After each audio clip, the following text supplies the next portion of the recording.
Hello class 7 students, आज मैं आपके लिए लेकर आई हूँ अलजेब्रिक एक्सप्रेशन की सीरीज़, जिसमें मैं आपको कॉन्सेप्ट्स, एडिशन, सब्ट्रैक्शन, सिंप्लीफिकेशन और उसके साथ साथ कई क्वेश्चंस बताऊंगी, जिससे आपका अलजेब्रिक एक्सप्रेशंस का पूरा कॉन्सेप्ट क्लियर हो जाएगा। So let's begin. Algebraic expression होता क्या है?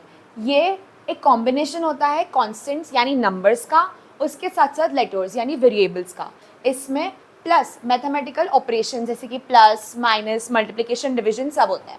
इसमें जैसे हम एग्जांपल दे सकते हैं कि 4x + 13, तो 4x + 13 में नंबर है, लेटर है और उसके साथ एक कांस्टेंट टर्म भी है और उसके साथ आपको एक मल्टीप्लिकेशन ऑपरेशन भी दिख रहा होगा। So this is algebraic expression. Now what is a variable? Variable क्या होता है? एग्जाम्पल्स, वेरिएबल मतलब लेटर्स होते हैं जो कि रिप्रेजेंट करते हैं एक नंबर को। सो एग्जाम्पल जैसे x, y, a, b, n। और कांस्टेंट क्या होता है? वो एक फिक्स नंबर होता है, जैसे 5, 12, 7 और 100। अब जैसे मैं आपको बता रही हूँ कि 20x, तो 20x में ये क्या हो गया? एक कांस्टेंट, क्योंकि ये एक नंबर है, और ये क्या हो गया? एक वेरिएबल, ओके, क्योंकि ये लेटर है। नेक्स्ट, हम एक्सप्रेशंस को स्टेटमेंट से भी लिख सकते हैं, जैसे half of the sum of x and y, मतलब x + y के सम का हाफ। ये हमने एक स्टेटमेंट में से एक्सप्रेशन बनाया।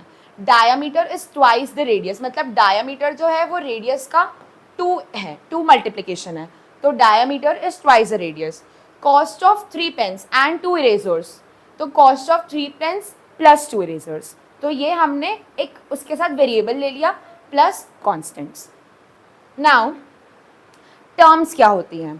टर्म्स जो कि प्लस माइनस मैथमेटिकल ऑपरेशन से सेपरेट करी जाती है। जैसे 3xy है, तो 3xy एक टर्म हुई, -2x एक टर्म हुई। ये कॉम्बिनेशन कांस्टेंट का और वेरिएबल का कॉम्बिनेशन मिलाकर एक टर्म बनती है, और अगर बीच में मैथमेटिकल ऑपरेशन आ जा रहा है तो दूसरी टर्म स्टार्ट हो जा रही है। मैथमेटिकल ऑपरेशन उन टर्म्स को सेपरेट कर देता है।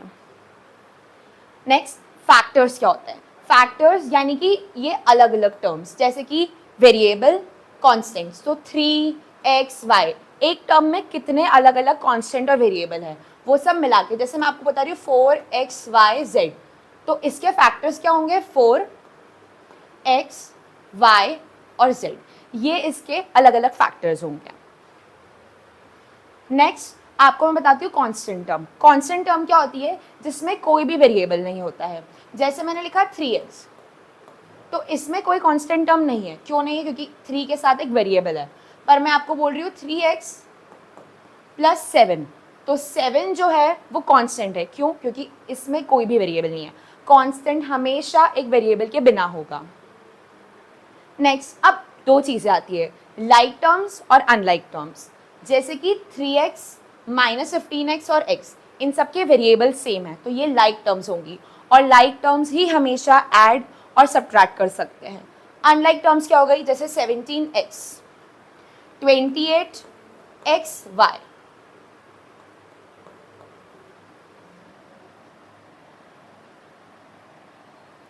28xy, तो ये क्या हो गई? ये दोनों अनलाइक टर्म्स में क्या आ गई? जैसे 17x है और 17xy है, तो ये जो होगी ये अनलाइक ही होगी। भले ही 17 कॉमन है, लेकिन इनके वेरिएबल्स अलग है, उसमें सिर्फ x है और इसमें xy दोनों हैं, तो ये अलग होंगे, तो इनको बोलते हैं अनलाइक टर्म्स। और अनलाइक टर्म्स कभी भी ऐड सब्ट्रैक्ट नहीं हो सकती। Next, according to the number of terms. अब टर्म्स मैंने आपको बताई थी कि टर्म्स को सेपरेट करते हैं मल्टीप्लिकेशन के ऑपरेशंस। टर्म्स जो होती हैं वो 4 टाइप की होती है। मोनोमियल, मोनोमियल मतलब सिर्फ एक टर्म है तो वो मोनोमियल होगी।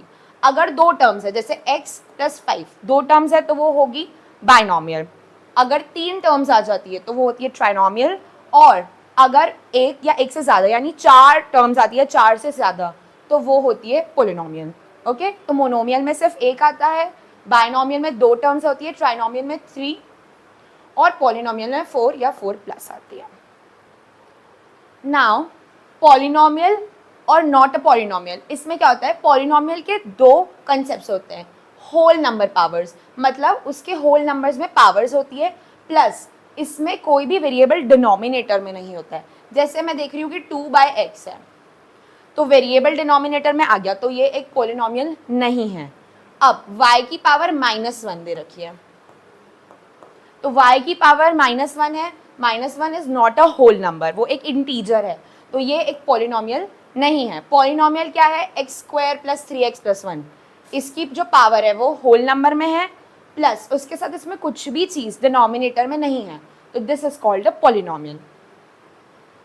Now last, degree. डिग्री क्या होती है, the highest power of a variable in an expression.